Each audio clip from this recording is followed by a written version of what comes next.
네, 오늘 성경 말씀 인용해서 떠나시기를 간구하더라. 오늘 본문의 마지막 그 구절인데요. 떠나시기를 간구하더라라고 하는 제목으로 말씀 나누겠습니다. 작년에 비전 트립 태국으로 다녀왔을 때의 일이고요. 그때도 말씀드린 적이 있습니다.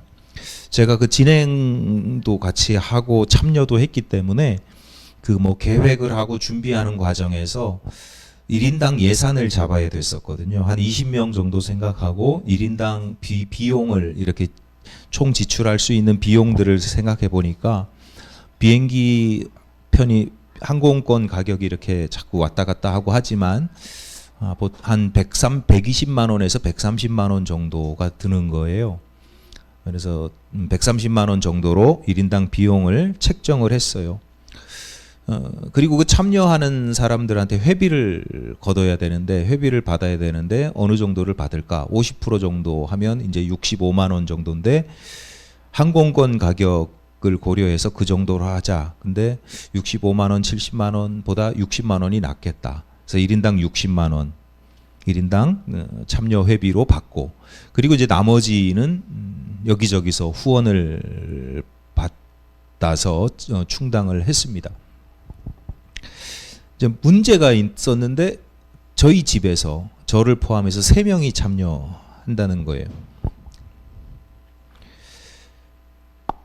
그래서 제가 미리 아이들한테, 저희 두 아이한테 참여 의사를 물으면서 가면 어떻겠니? 처음에 같이 가자, 가면 좋겠다. 그러면서 각자 1인당 60만 원을 내야 된다. 60만 원씩 준비해라. 애들 반응이 어땠을까요? 예, 시원찮죠 뭐. 아니 봉사활동 하러 가는 것도 싫은데, 귀찮은데, 아니 돈까지 내라고, 자기 돈까지 내라고 하니까 말도 안 된다고 그러죠. 당장 갈 건 아니었기 때문에 제가 미리 이야기를 하고, 준비하는 과정에서 미리 이야기를 하고 시간을 두고 여러 번 이제 설명과 설득을 반복했습니다. 그 뭐 설명이 되고 설득이 된다고는 생각을 안 했지만, 그래도 가랑비에 옷 젖듯이 당연히 그렇게 해야 되는 건가 싶게 자꾸 이야기를 했죠. 마지막에까지도 이제 막 신청을 하고 비행기표를 끊어야 되는 그때까지도 대답이 없어서 제가 파격 제안을 했습니다. 반값 할인을 해주겠다. 1인당 60만 원인데 30만 원씩만 내라. 아들은 여전히 아무 생각이 없고 60만 원이든 30만 원이든 아무 생각이 없고, 왜냐하면 그 돈을 모아야 되잖아요. 지금 당장 돈이 있는 게 아니니까, 모아둔 돈도 있는 게 아니니까 아무 생각이 없고, 딸은 딱 보니까 잔머리를 굴리는 게 보여요. 아버지가 대신 내줄 리가 없는데 30만 원씩 대신 반값 할인이라는 게 제가 대신 내주는 거거든요. 너 30만 원만 내고 가가 아니라 너가 내야 될 60만 원 중에 반값은 내가 댈게. 딸이 머리를 딱, 아버지를 보니까 분명히 내줄 리가 없는데 내준다는 거 보니까 원래 가격이 그렇게 많지 않은가 보다, 이렇게 생각을 했나 봐요.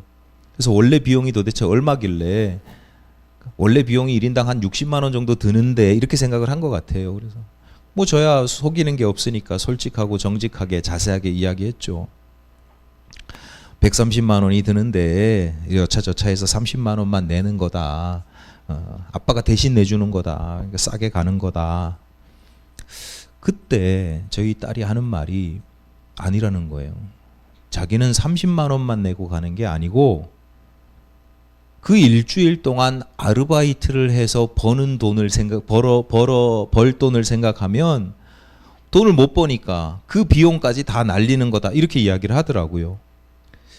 이게 일종의 이제 기회비용이라는 표현으로 쓰거든요. 머리가 굵어져 가지고 제가 그렇게 머리가 굵은 줄 모르고 30만 원, 60만 원, 30만 원 이렇게 꼬셨는데, 아니 내가 벌어들일 돈까지 내가 못 번다 라고 이야기를 하는 걸 보니까 한편으로는 아이고 얘가 컸구나 기특하기도 하고, 한편으로는 얄밉기도 하고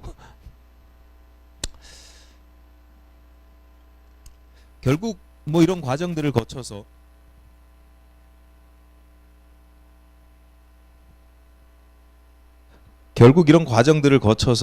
저는 제 회비도 내야죠. 60만 원. 아들 한 푼도 안 보탰죠. 그럼 공짜로 결국은 아들도 갔죠. 딸은 20만 원을 제가 대신 냈어요.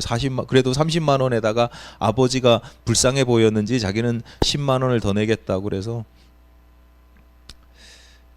그리고 또 현지에 가서 사용해야 될 돈이 있어서 제가 계산해 보니까 한 250만 원 정도를 저 혼자 이렇게 감당을 한 거예요. 뭐 아시겠지만 저에게는 그게 쉽지 않은 금액이죠. 예전 같으면 그렇게 시도 자체도 안 했을 것인데, 뭐 물론 나중에 많은 분들이 이모저모 보태주셔서 거의 다 충당이 되긴 했습니다만, 저는 원래 그런 계산을 안 합니다. 그러니까 뭐 나중에 누가 좀 보태주고 하면 이렇게 저렇게 되겠지. 개인적으로 주변에 이제 신앙인들이나 목사님들 중에 그렇게 이야기하시는 분들이 많아요. 무리한 일을 진행하면서 하나님께서 기도하면 하나님께서 채워주실 거예요, 이렇게 고백하는 경우들이 많은데, 그분들이 고백하는 거는 인정하지만 제가 별로 그런 고백을 좋아하지 않아요. 왜냐하면 말은 그렇게 하면서 마음으로는 다 이렇게 저렇게 어디서 어떻게 충당하고 어떻게 보충하고 막 이런 계산을 하는 경우들이 많아서, 하나님 앞에 솔직하게 저는 뭐 그렇게 어떻게 채워질 거다 이렇게 계산을 하지는 않아요. 그러니까 홀로 감당하기에 이게 부담스러운 금액인 거예요. 그래서 제가 처음부터 아이들한테 너희들도 60만 원씩 내라, 돈을 버니 아르바이트를 해서 돈을 버니 60만 원씩 내라 했던 거죠. 그럼에도 불구하고 어쨌거나 사정이 이렇게 흘러가서 제가 많이 감당을 해야 되는데, 그럼에도 불구하고 감당한 이유가 뭘까요? 이 돈을 감당하는 것과 그로 인해서 얻는 것 중에 그로 인해서 얻는 것이 훨씬 많고 귀하다는 걸 제가 알고 있기 때문이죠. 제가 직접적으로 얻는 것도 아니고 이제 20대를 살아가는 20대인 저희 아이들에게 이 아이들이 언제 또 이런 기회가 올 것이며 이런 경험을 또 언제 하겠습니까? 이게 돈으로 살 수 없는, 내가 나중에 돈이 있다고 해서 할 수 있는 경험들이 아니거든요. 돈이 아무리 많아도 이런 경험을 할 수는 없어요. 돈으로 그 가치를 돈으로 계산한다 하더라도 30만 원, 60만 원과 비교할 수 없고, 뭐 후원을 다 받아서 1인당 130만 원, 그래서 뭐 390만 원, 뭐 한 500만 원 드린다고 해도 비교할 수 없이 훨씬 귀한 가치입니다. 아니나 다를까 비전 트립을 마치고 돌아오는 날부터 지금까지 가끔 그때 이야기가 나오면 언제 또 가냐고, 또 가고 싶다고, 내년에는 어디 가냐고 이런 이야기들을 해요. 그렇게 가기 싫다고 하는 녀석들이. 물론 그때도 돈은 안 내려고 하겠지만 말입니다. 앞서 기회비용이라는 말씀을 드렸습니다. 어떤 사람도 살아가면서 모든 것을 다 가질 수는 없어요. 하나를 선택하면, A라고 하는 것을 선택하면 B를 선택할 기회를 잃어버립니다. 그러니까 B를 잃어버리는 게 아니라 B를 선택할 기회를 잃어버려요. 정확하게 따지면 B만이 아니고 C, D, E, F, G 뭐 무수히 많습니다. 그러니까 내가 A를 얻는다라고 하는 것, 무언가를 얻는다라고 하는 것은 정확하게 말하면 다른 것들을 포기한다는 거예요. 다른 건 가지지 않겠다, 내려놓는다는 거예요. 우리는 제한된 시간과 제한된 공간을 살아가는 존재이기 때문에 어쩔 수가 없어요. 요즘 젊은이들이 결혼을 안 하려고 하지요. 예전과 비교하면 그렇습니다. 왜 그래요? 결혼이라는 걸 하면 그로 인해서 포기해야 되는 것들이 많아요. 근데 그 포기해야 되는 것들이 너무 많고 크고 귀하기 때문이지요. 그러니까 이해가 되는 측면도 없지 않아 있습니다. 신앙생활도 마찬가지입니다. 여러분이 이 시간 이 자리에 나와서 예배하지 않으면 어디선가 무엇을 하고 있을 거 아닙니까? 그거를 포기하고 내려놓고 이 자리에 온 거거든요. 그러니까 우리가 예배를 드린다, 하나님께 신앙한다, 주일을 성수한다라고 하는 건 다른 무언가를 포기한다라는 거예요. 그러니까 우리가 이 시간 하나님께 예배하는 것 자체가 하나님께 영광을 돌려드리는 일인데, 왜냐하면 하나님, 다른 모든 것 포기하고 하나님 앞에 나왔습니다 라고 하는 거예요. 왜 기독교인들은 일주일에 한 번씩 일요일만 되면, 주일만 되면 예배를 드리는가? 그 정해진 시간을 또 하나님께, 내가 아무 때나, 내가 마음 땡길 때, 마음 갈 때, 그럴 때 하는 것하고 시간을 정해놓고, 그러니까 믿지 않는 사람들은 기독교인들 보면 신기하다고 그러죠. 아니 도대체 뭐가 그렇게 중요해서 일요일날 예배 한번 빠질 수도 있지 왜 그러냐고. 여러분 무슬림들 신앙생활 하는 거 보셨어요? 그 사람들 하루에 5번씩 기도합니다. 어디에 있든지 일하다가도 기도합니다. 예전에 성지순례 갔는데 그 버스를 운행하시던 분이 무슬림이었어요. 휴게소에서 탁 내리니까 우리들 다 내려놓고 조그마한 그 뭐라 그러죠? 러그 같은 거, 양탄자 같은 거 하나를 딱 꺼내더니 뭐 이렇게 딱 보더니 방위를 맞춰가지고 그들의 성전이 있는 곳을 딱 향해서 엎드려서 기도해요. 하루 5번 꼭 해요. 여러분 지나치다고 생각 드세요? 그러니까 이게 정도의 차이인 거예요. 정도의 차이. 그 사람들이 볼 때 일주일에 한 번, 일요일날 예배 한 번 드리는 거 아무것도 아닌 거예요. 뭐 그걸 가지고 신앙생활이라고 해. 그러니까 그 사람들은 하루에 5번의 시간을 알라에게 드리는 거죠. 다른 걸 포기하는 겁니다. 하나님께 예배 드리는 것을 내 인생의 최고의 가치로 여기고 최고의 선택이라고 여기기 때문에 우리가 이곳에 와서 예배를 드리는 거죠. 성경에서 그런 말씀이 있잖아요. 모이기에 힘쓰라고 하시는 말씀. 마찬가지입니다. 성전에 나와서 예배 드리는 것이 뭐 날마다 행복하고 즐겁고 신나고 뭐 뭔가를 날마다 깨닫고 얻고 그런 것만이 아니에요. 모여야 되기 때문에 포기하는 것도 있죠. 지겨운 것도 있고요. 아까운 것도 있고요. 어렵기도 하고 어떨 때는 동의하거나 이해하기 어려운 말씀을 듣는 것도 있습니다. 그래서 그 모이기를 어떻게 해야 되느냐? 저절로 내가 모이고 싶어서 모이는 게 아니라 모이기에 힘을 써야 되는 거예요. 모이는 것 자체가 힘이 든다는 거예요. 내가 에너지를 써야 된다는 거예요. 많이 쓸 때도 있어요, 에너지를. 왜? 그것 자체를 귀하게 여기기 때문에. 문제는 대부분의 사람들이 기회비용이라고 하는 측면에서 뭐가 문제냐? 뭐가 훨씬 더 귀하고 뭐가 가장 귀한지를 알면 상관이 없죠. 그러면 누구나 다 좋은 선택을 할 거예요. 좀 덜 중요한 것, 안 좋은 것들은 내버릴 수 있어요. 저희 아이들에게 1인당 30만 원, 60만 원이라고 하는 돈은 굉장히 큰 돈이죠. 저한테도 큰 돈인데 뭐 오죽하겠어요. 전 가끔 가다 너무 웃기는 게 아빠 나 밥 먹게 10,000원만 5,000원만 얘네들이 도대체 왜 이렇게 사나 싶은데 통장에 돈이 10,000원도 없대요. 5,000원도 없대요. 아니 항상 예비비를 갖추고 있어야지. 그러니 그런 아이들한테 30만 원, 60만 원 자기가 쓰는 것도 아니고 그걸 그냥 내는 돈이 얼마나 큰 돈이겠어요. 그 시간 동안 봉사한다, 일주일 동안 봉사한다는 것도 지금까지 해보지 못했던 큰 비용을 치르는 일입니다. 아들이 뙤약볕 아래에서 하루 종일 벽화를 그리느라고 얼굴이 벌개졌어요. 동생이 사준 바지가 있었는데 비싼 바지가 있었는데 그 바지를 입고 무슨 청바지였었나? 아끼는 청바지가 있었는데 그 바지에 페인트가 튀어서 속상해해요. 다른 댄스팀을 이끌고 공연을 했는데 첫 번째 공연에서 반응이 영 별로였습니다. 공연하는 무대도 엉망, 음향시설, 조명 이런 게 다 안 맞고 제대로 갖춰져 있지 않으니까 혹시라도 공연이나 쇼 이런 거 해보신 분은 아실 텐데 그 한 번 뭐 좀 안 될 수도 있지 그렇게 생각할 수도 있는데요. 그 한 번을 위해서 오랫동안 많은 노력과 준비가 필요하잖아요. 그러니까 그 한 번이 물거품 될 때의 느낌은요, 좀 시쳇말로 세상 말로 좀 더러워요. 느낌이 그냥 아예 기분이 안 좋아 이 정도가 아니라 좀 아주 애매한 뭔가가 있어요. 그러니까 저희 아이들에게 단지 돈뿐만 아니라 그 비용과 노력과 에너지와 오염된 바지가 당연히 아깝죠. 그 아까울 수밖에 없죠. 그만큼 그들에게는 그 시간과 비용이 귀하기 때문이에요. 문제는 그것과 바꿀 5박 6일의 체험을 지금까지 한 번도 해본 적이 없다는 거죠.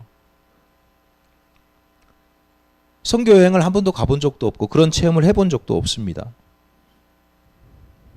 그러니까 기회비용 A를 선택할까 B를 선택할까 할 때 A라고 하는 것을 내가 선택하면서 잃어버리는 B가 너무 큰데 A는 잘 몰라. 이게 뭔지도 모르겠고 비전 트립이 뭐야? 선교 여행이 뭐야? 아버지한테 물어보는데 나도 몰라. 한 번도 안 가봤어. 이제 준비하고 있어.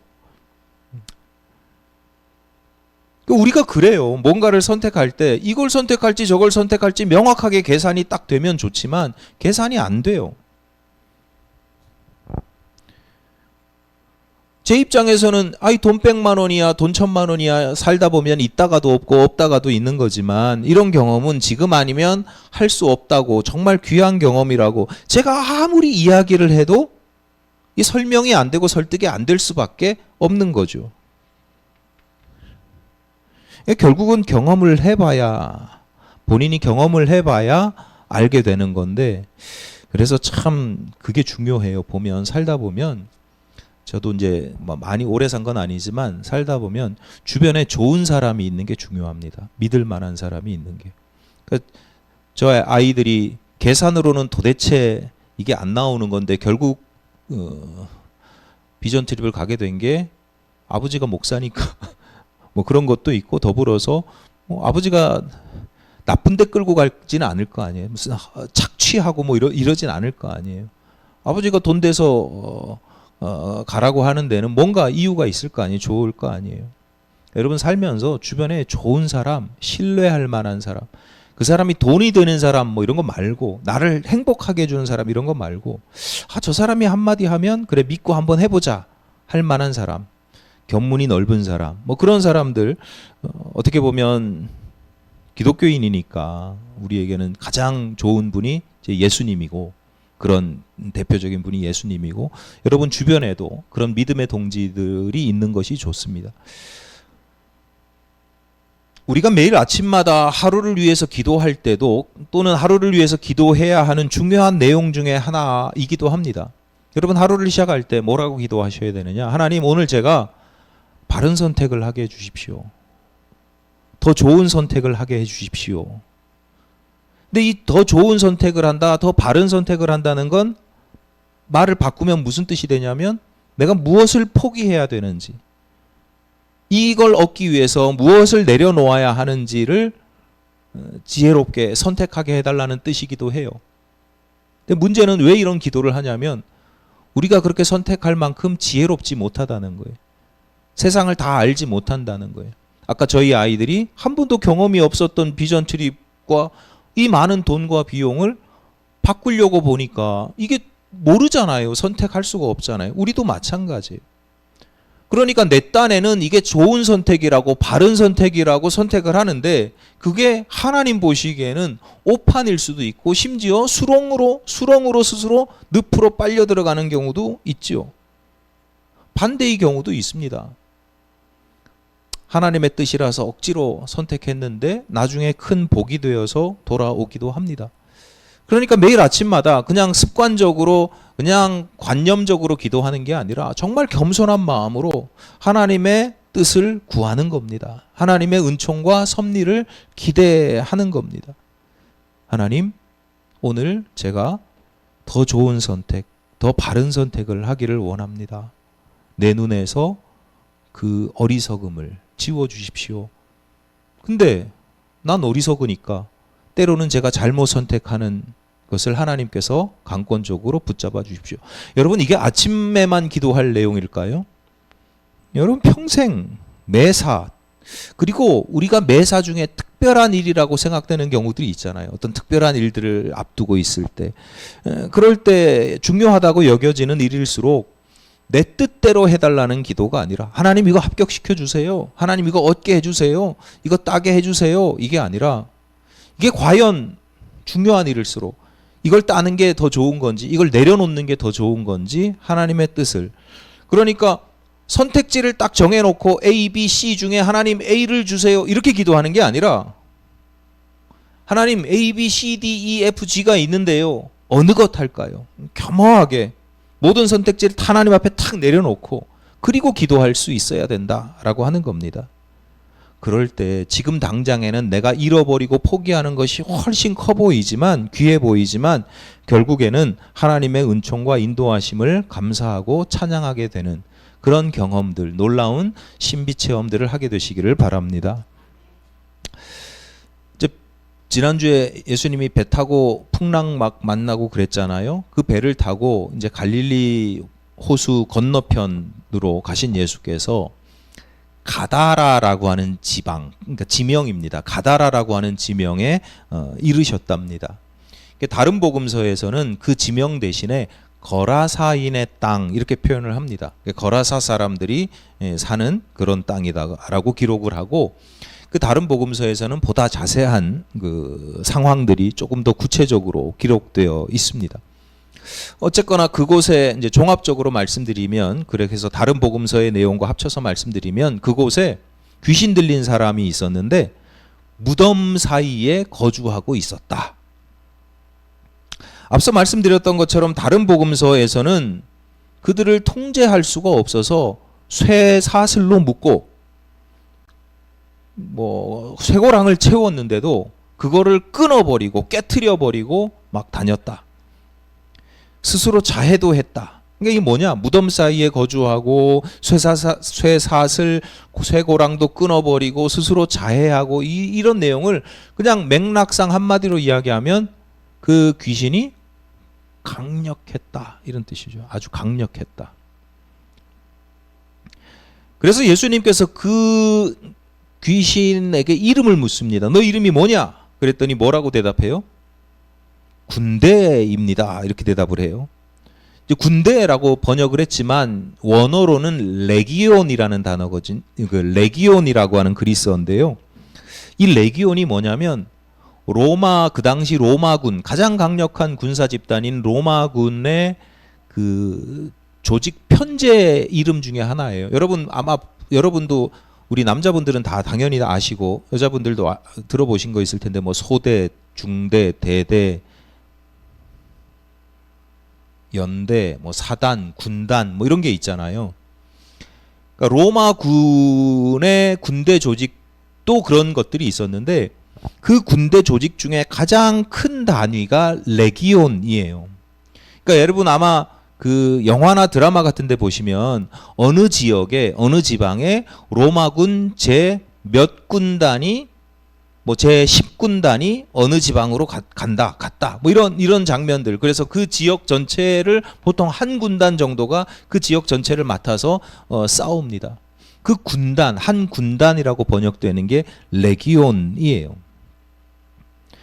그리고 그 시대에 따라 다르지만 그 한 군단을 그 군인들은요 우리나라 지금 징병제처럼 징병이 아니고 옛날 뭐 의병 이런 것도 아니고요. 그 군인들은요 다 월급 받는 직업 군인들이에요. 아주 특별하게 훈련된 군인들이에요.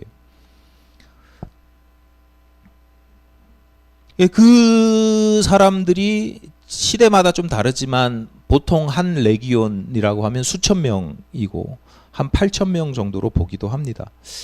그러니까 오늘 본문에서 귀신이 나는 군대입니다. 나는 레기온입니다. 라고 한 것은 실제로 그 군대를 의미한다기보다 그렇게 강력하고 또 그만큼 많은 숫자를 나타내는 관용적인 표현으로 봅니다. 그러니까 실제로 8천 마리의 귀신들이 모여 있었다. 이런 것보다는 그 정도로 강력하게 그 정도로 많은 귀신들이 모여 있었다라고 하는 그런 뜻이죠. 그러니까 스스로 통제가 안 될 뿐만 아니라 마을 사람들이 주변 사람들이 통제하려고 해도 쇠사슬로 묶어도 통제가 안 된다. 그래서 무덤가에 버려지고 방치된 존재였다라고 하는 겁니다. 본문 29절입니다. 이에 그들이 소리질러 이르되 하나님의 아들이여 우리가 당신과 무슨 상관이 있나이까 때가 이르기 전에 우리를 괴롭게 하려고 여기 오셨나이까 하더니 자, 예수님이 거기를 지나가는데 예수님이 그들을 보기도 전에 그 귀신이 먼저 예수를 알아봅니다. 그리고 뭐라고 소리 지릅니까? 하나님의 아들이여 라고 시작을 합니다. 하나님의 아들이여. 자, 반복해서 말씀드리지만 복음서의 핵심 주제와 저술 목적은 예수께서 그리스도라는 거예요. 예수께서 구원자라는 거예요. 그러니까 본문의 사건에서도 강조하는 것이 예수님은 하나님의 아들이 맞아. 왜냐하면 이거 귀신들도 알고 있잖아. 심지어 같이 따라다니는 제자들도 아직은 모르는 상황인데 저분이 도대체 어떤 분위기에 바람과 파도도 순종하는 거. 대단한 분, 설마 하나님의 아들이겠어? 뭐 이렇게 의구심을 갖는데 귀신들은 다 알고 있는 거예요. 하나님의 아들이라는 거예요. 심지어 아직 하나님의 때가 이르지도 못했다는 걸 알고 있다는 거예요. 어쨌거나 그 귀신의 요청대로 그들을 예수께서 돼지떼에게로 이제 들여보냅니다. 그랬더니 돼지떼가 갈릴리 호수로 달려 들어가서 모두 몰사했다, 죽었다는 거예요. 33절입니다. 치던 자들이 달아나 시내에 들어가 이 모든 일과 귀신 들린 자의 일을 고하니. 자, 그 들에 있던 돼지떼는요, 그냥 야생에서 풀 뜯어 먹고 있던, 고구마 캐 먹고 있던 그런 야생의 멧돼지떼가 아니었고요. 치던 자들이 있었대요. 여기도 이제 더 이야기가 길어지고 중요한 이야기이긴 한데 시간 관계상 제가 생략을 했어요. 유대인들은 돼지를 먹지 않습니다. 그러니까 돼지떼를 쳤다. 뭐 여러 가지 좀 어떤 정황들이 있습니다만 그건 제가 생략을 하겠습니다. 어쨌거나 돼지를 치는 자들이 있었는데 그들이 읍내로 달려가서 놀라운 일을 봤으니까 이 모든 상황들을 이야기합니다. 그랬더니 두 가지 반응이 나타났다는 거예요. 두 가지 반응이 나타났습니다. 34절입니다. 온 시내가 예수를 만나려고 나가서 보고 그 지방에서 떠나시기를 간구하더라. 우선은 온 시내가, 그러니까 그 시내에 많은 사람들이 놀라운 일이 있었다고 하니까 그 예수를 보려고 나왔다는 거예요. 그 들판으로 나와서, 무덤가로 나와서 확인을 했다는 거예요. 너무 자연스러운 현상이죠. 여러분 뭐 지나가다 불나면 불구경도 하고 뭐 있으면 보잖아요. 지나가다 무슨 일이 있는지 모르겠는데 사람들이 막 보고 있어서 보는 경우도 있잖아요. 확인하는 뭐 그런 거죠. 자연스러운 현상입니다. 놀라운 일이 일어났다니까 사실을 확인하러 왔어요. 보니까 두 가지가 보이는 거죠. 하나는 귀신 들렸던 자가 멀쩡하게 정신 차리고 온전한 정신으로 있는 거예요. 그리고 또 하나는 들판에 치고 있던 그 돼지들의 사체가 갈릴리 호수에 둥둥둥둥둥둥 떠 있는 거죠. 확인을 했습니다. 아, 돼지를 치던 사람들이 와서 했던 이야기가 자기는 직접 보진 않았지만 그 이야기가 이 증거를 봄으로써 귀신에서 노인받은 사람 그리고 돼지떼를 봄으로써 사실이 맞구나 라고 이제 확인이 됐어요. 그게 한 가지 반응. 보고 확인을 했다. 그 다음 두 번째 반응이 뭐예요? 그래서 그 지방을 떠나시기를 간구하더라. 왜 그래요? 예수님이 오셨어요. 귀신을 쫓아내셨어요. 그러면 우리 믿는 사람 입장에서는 삭개오처럼 저희 집에 오셔서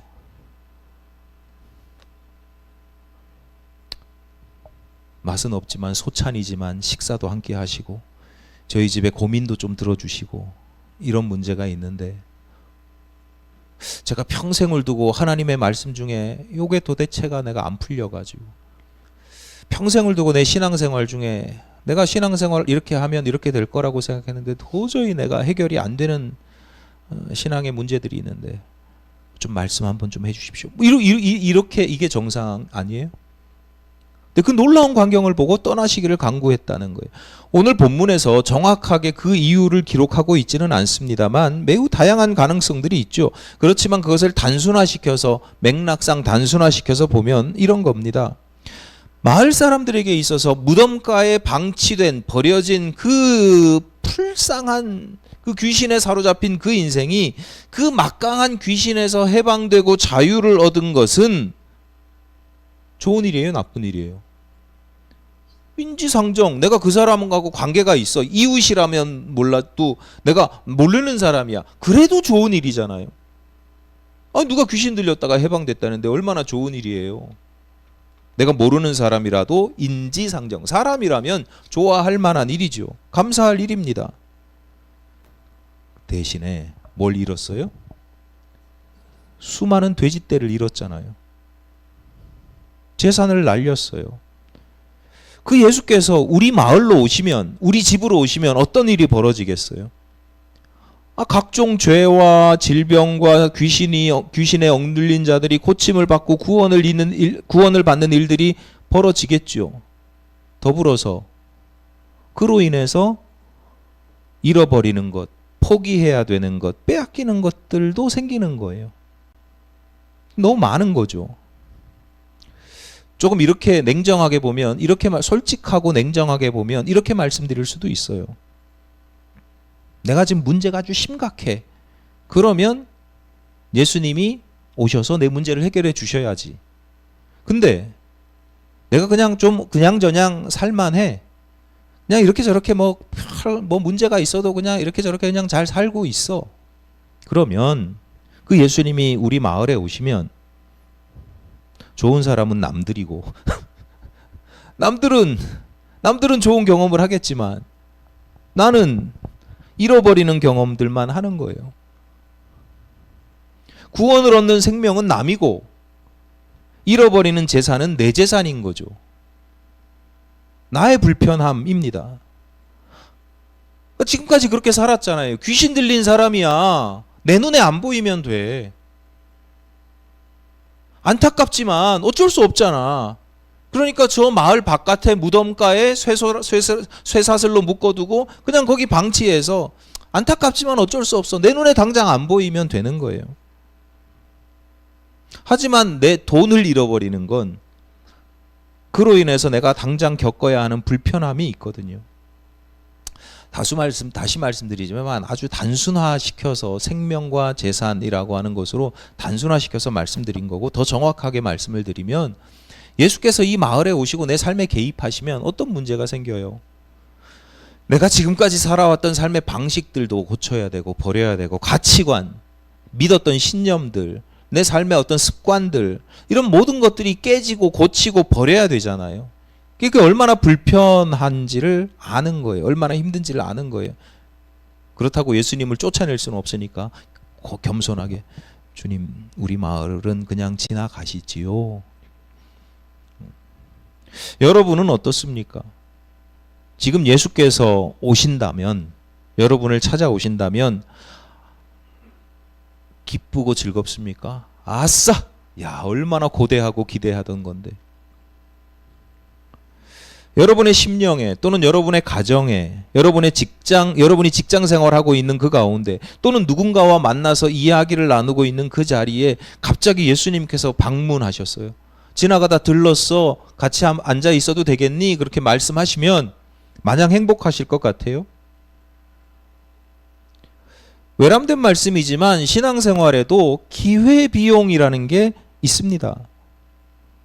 예수님께서 찾아오시고 심지어 그 가운데 놀라운 은총을 베푸시고 기적을 행하셔도, 그래서 얻는 것이 있는 반면에 잃어버리고 포기하고 내려놓아야 할 것들도 있어요. 때로는 오늘 본문 그 내려놓고 잃어버리는 게 때로는 뭐 별거 아니야, 이 정도는 아무것도 아니지, 기쁜 마음으로 내려놓을 수 있는 것도 있지만, 오늘 본문의 경우처럼 그 수많은 돼지떼면 군대만큼 많은 귀신들이라고 했는데, 군대 같은 귀신들이라고 했는데, 돼지 치던 자들이라고 했거든요. 이게 하나의 산업이에요, 산업. 얼마나 많은 것을 잃고 얼마나 많이 힘들고 아깝겠어요. 여러분, 사람이 귀합니까? 돼지가 귀합니까? 빨리빨리 대답이 나오셔야지. 당연히 사람이 귀하죠. 생명이 귀합니까? 재산이 귀합니까? 너무 명확해요. 이론적으로 너무 명확해요. 근데 우리가 그렇게 살고 있느냐? 얼마 전에 뉴스에서 본 내용인데 전남 무안의 중학생 복싱 선수가 권투 선수가 대회에 참여했다가 의식불명이 된 지 8개월째랍니다. 그래서 그 유족이 가족이 부모님이 이 정확하게 원인 규명을 좀 하고 좀 사태에 대해서 좀 책임을 지라라고 요구를 했더니 대한체육회 사무총장이라는 사람이 이렇게 이야기를 했다는 거예요. 자식 팔아서 한몫 챙기려고 한다.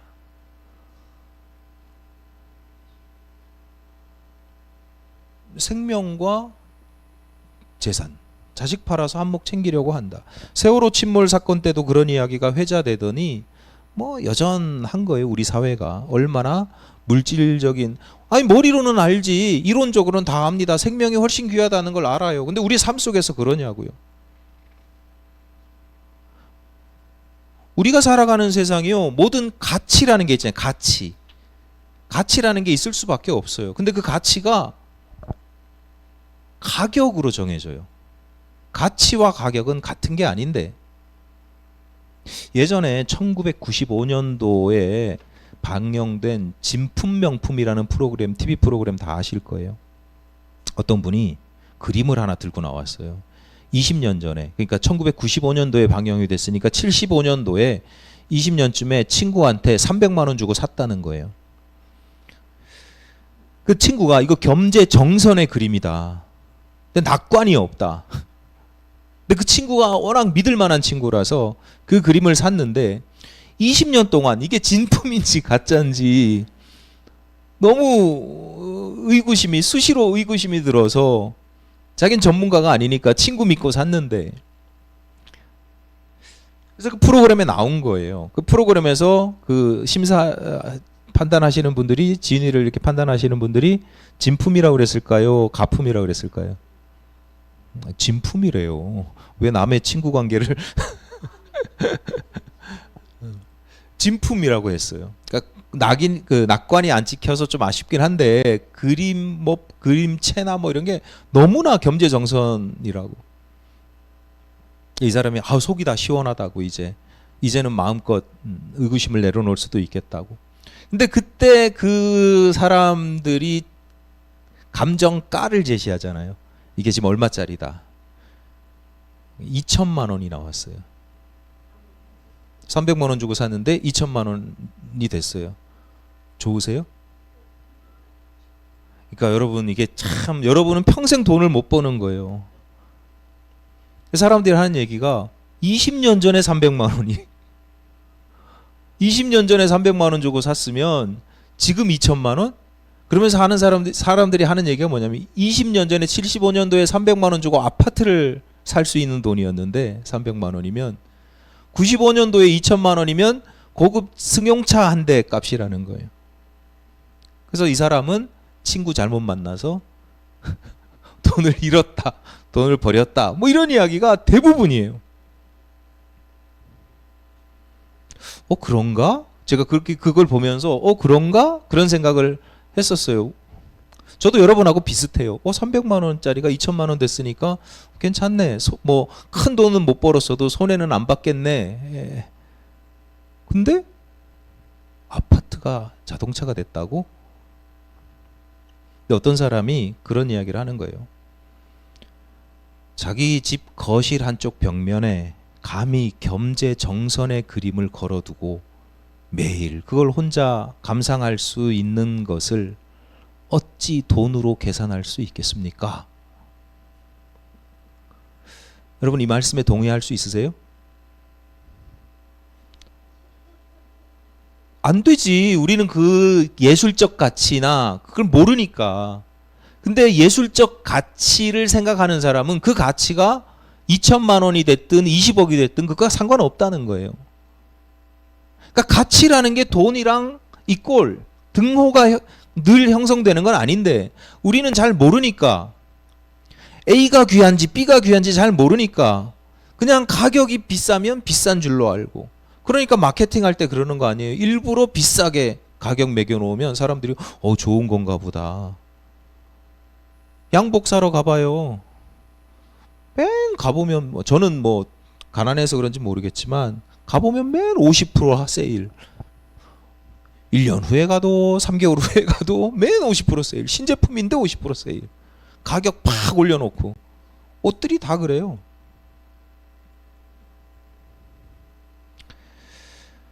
모든 가치가 가격으로 결정되는 시대를 살아가고 있습니다. 심지어 사람의 능력조차도, 사람의 가치조차도 그 사람이 얼마 버느냐로 측정을 합니다.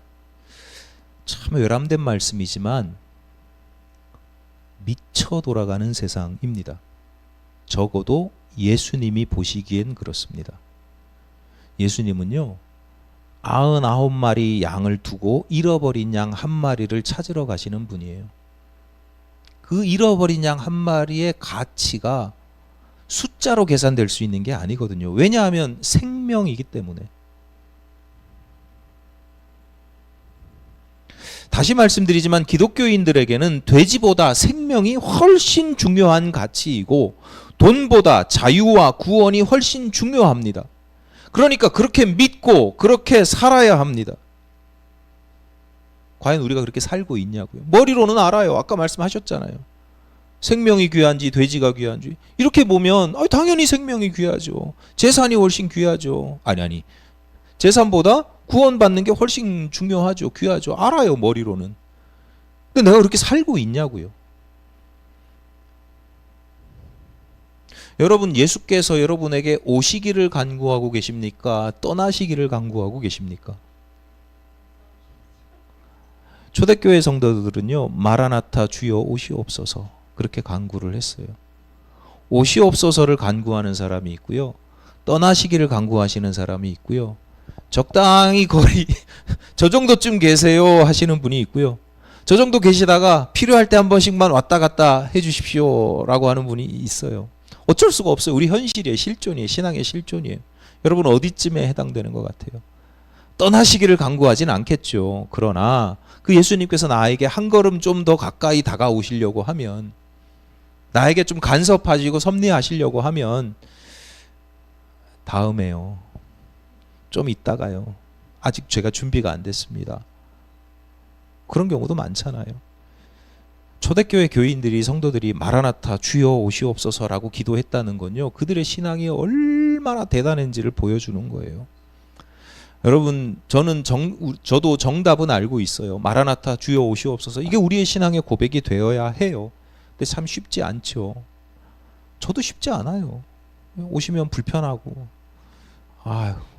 무섭고 많죠. 그럼에도 불구하고 우리가 추구해야 되는 것은 떠나시기를 간구하는 게 아니라 오시기를 간구하는 그런 신앙을 가지게 되시기를 간절히 바랍니다.